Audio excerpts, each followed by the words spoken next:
L'Afrique du Sud traîne Israël devant la Cour internationale de justice pour Gaza. L'Afrique du Sud a récemment déclenché une tempête diplomatique en déposant une plainte auprès de la Cour internationale de justice accusant Israël d'apartheid et de persécution contre les Palestiniens. S'appuyant sur l'immense souffrance humaine à Gaza, l'Afrique du Sud allègue que les politiques d'Israël satisfont au seuil de génocide en vertu de la Convention sur le génocide. Israël conteste farouchement ces allégations comme étant sans fondement et motivées par un préjugé anti-israélien.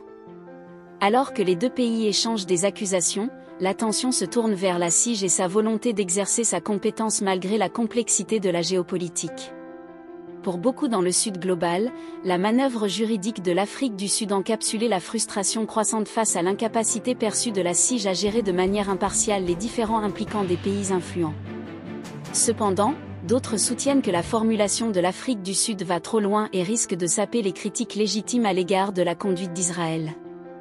L'Afrique du Sud a-t-elle un cas valable ? L'Afrique du Sud établit de nombreux parallèles entre les politiques israéliennes à l'égard des Palestiniens et l'oppression par son propre régime d'apartheid des Noirs.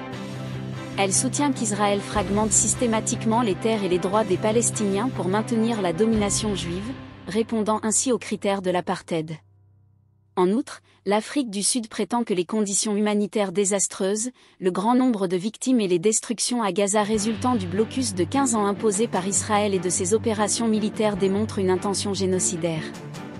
Israël affirme que son contrôle du territoire palestinien découle de besoins légitimes d'autodéfense compte tenu des menaces sécuritaires persistantes. Il prétend que les difficultés économiques à Gaza sont dues à la mauvaise gestion du Hamas.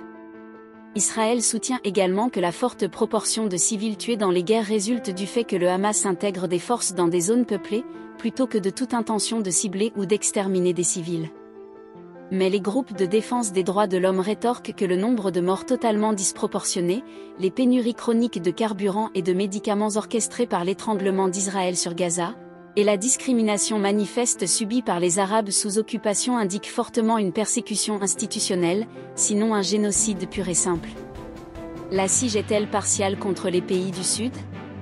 Les antécédents mitigés de la CIJ dans les affaires impliquant les grandes puissances ont alimenté le scepticisme quant à sa capacité à régler impartialement les différends avec des pays comme Israël.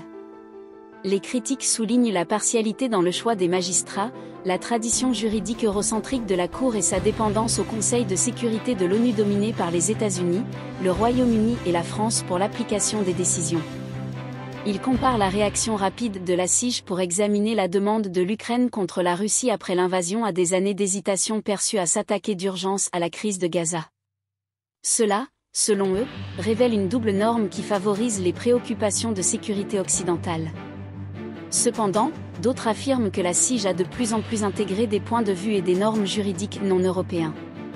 Avec des jugements récents contre l'Ouganda et le Myanmar, la Cour a fait preuve d'une certaine volonté à l'encontre de acteurs mondiaux plus importants. Le bien fondé et la politique de chaque affaire diffèrent considérablement, ce qui complique les comparaisons directes.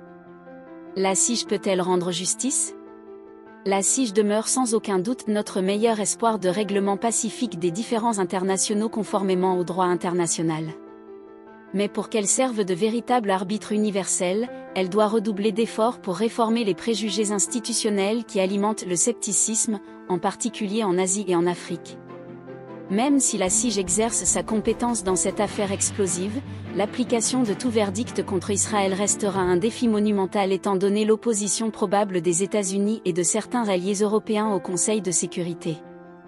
Pourtant, la position de l'Afrique du Sud saisit les demandes croissantes des puissances émergentes qui cherchent un accès équitable aux mécanismes juridiques internationaux. L'affaire incarne les appels plus larges visant à reconfigurer les institutions mondiales pour mieux représenter les réalités multipolaires contemporaines.